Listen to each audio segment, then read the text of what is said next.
till 3. This is Afternoons with Jane Marwick.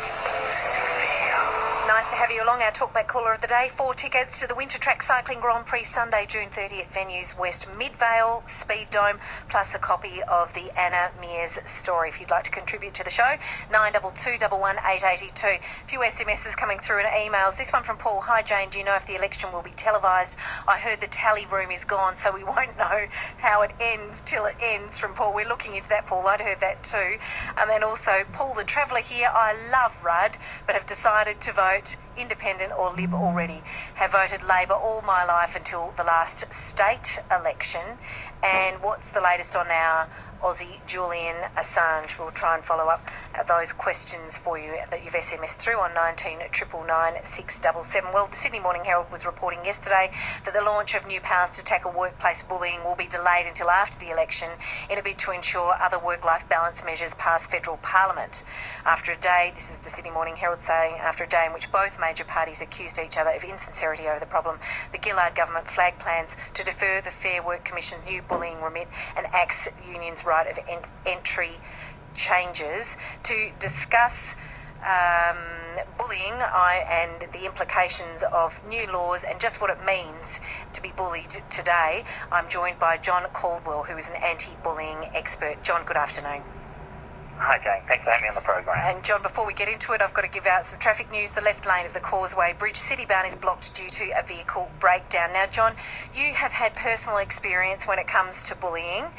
You've had a very traumatic childhood. Would you care to share some of your experience before we talk about bullying in the workplace?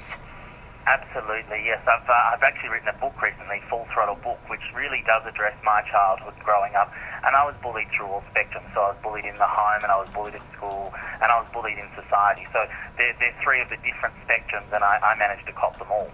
Yeah, you did indeed. It was, as this press release says, bullying forced you out of school, and despite having no qualifications at 19, you were running 6 pizza stores turning over $10 million. You've certainly gone on to have a thriving career. How did you get over the bullying that you were subjected to, John? I created fantasy worlds. That was my solution. So when I was younger, the only toys I had were Matchbox cars. So I used to create little villages with those. And then I really relied on television to show me that there was a world outside of what I thought life was like. So it didn't have to be what I was putting up with at home or school. There was other ways of doing it.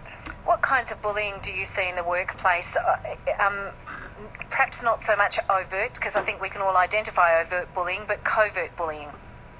Yeah, I think there is a lot of subtlety that happens, and I think one of the reasons bullying's on the rise, one of the reasons it seems even more so, is that people are starting to identify what bullying is, whereas previously it was just people, giving you a jibe at work, whereas now people are realising that it is that. And when we look at the surveys that are telling us that 44% of people are afraid to speak out at work, and it could be anything from a boss or a co-worker, the remarks that are made or the whispers that they hear, it's things like that. And believe it or not, with adults, and a large number of them are physically related still. So adults in the workforce are being bullied about the way that they look, which is pretty schoolyard type behaviour.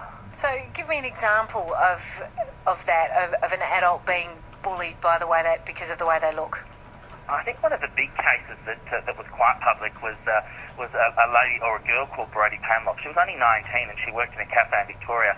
And because of her physical appearance in that cafe, they poured fish oil on her head. They would plant things in her bag overnight. Now, sadly, she took her own life, and that did result, and now resulted in Victoria having the toughest anti-bullying legislation in the country. What about passive aggressivism, John? I reckon that's a lot harder to identify. Have you looked at that much? It's very hard to identify, and there's certainly no stats around it, but I know from experience it can be one of the worst, because quite often the victim is having to navigate whether it's real or not, and I think that's another problem, and why people don't speak up. Is this in my head? Because, I like to call them the smiling assassin. That person that's giving them this grief, there's a smile on one side that keeps having those jibes all the time, and that can be very difficult to identify and to cope with. And why do people do it? Look, I think there's a direct correlation between the figures that we're seeing in workplace bullying and then track that back to youth bullying. And we have here that, one in every week, so every 4 days, a youth commits suicide in Australia due to bullying. And so 49% of Australian youth have considered killing themselves. 40% of all youth suicides are bullying related. So I don't think we're doing enough to address it in the schools. So if that's the behaviours they're learning as children, then that carries through to adulthood for them. And we hear a lot about youth. We hear about bullying on Facebook and online. I shouldn't just single one form out because there are so many avenues. But what about older people feeling bullied? Do they speak up or do they learn to live with it?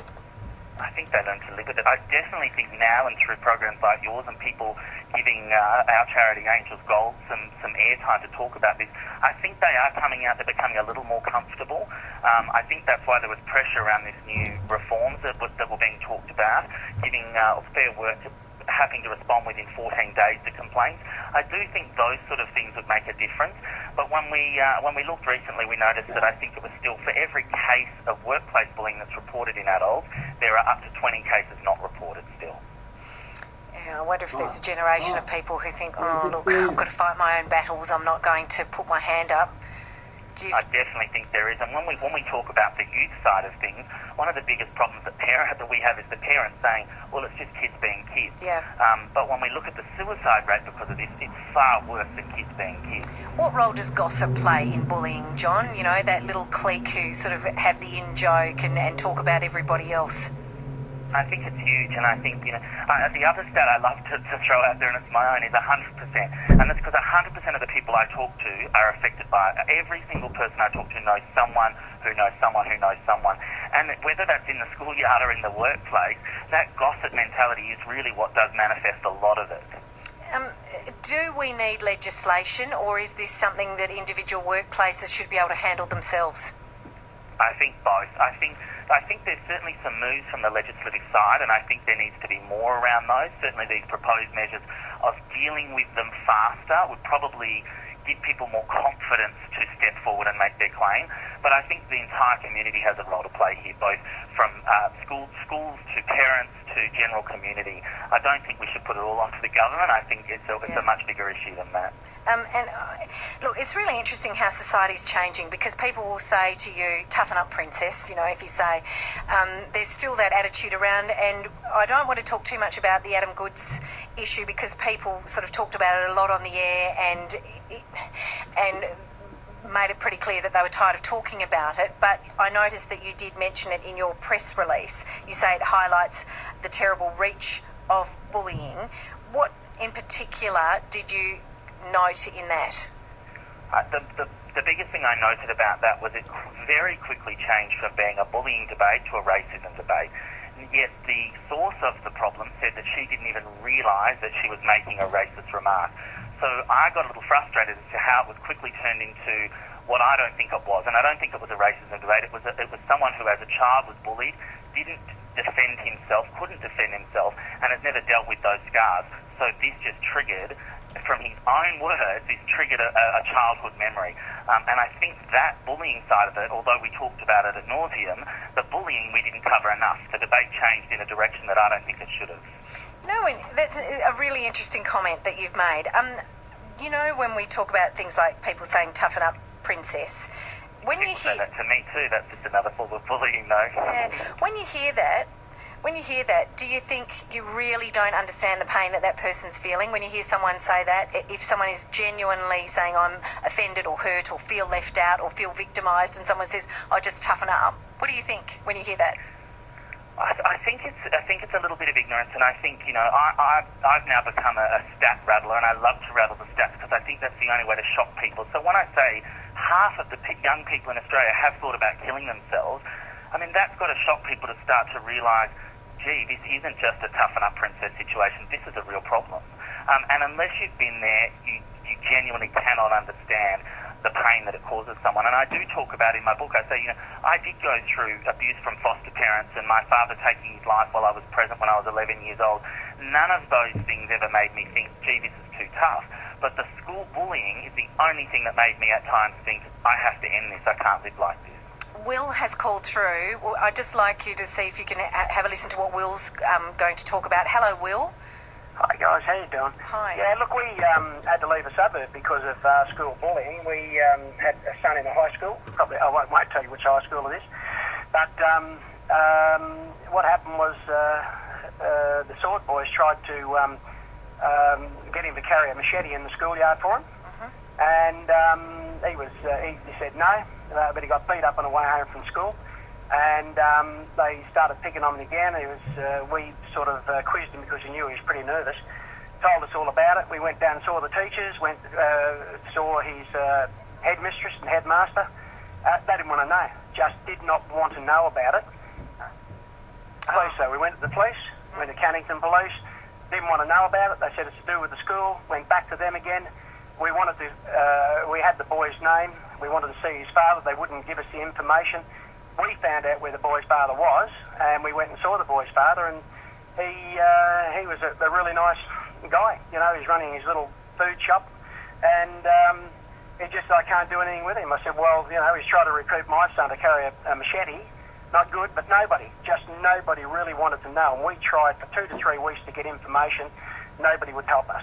Okay. Thank you for your call, Will. We'll just go back to John. John, is this a familiar story to you?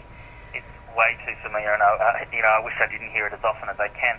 And it's not a blanket thing. There are some schools that are doing remarkable work around this with whatever funding they have, but it's definitely education, and it is education. It's something that has to start at the school and educating those children. One of the things we're trying to do in our charity is recruit really cool people, sporting stars and fashion stars, to show that anti-bullying is cool, bullying is not. But still, if you're in school today, it is much cooler to be seen to be the bully than being anti-bullying. John Caldwell, if people would like to get a copy of your book or get more information, where should they go? FullThrottleBook.com. All right, thanks for speaking with me this afternoon. Thanks so much. John Caldwell, author, certainly victim of bullying and anti-bullying expert here on 882 6PR. Coming up shortly.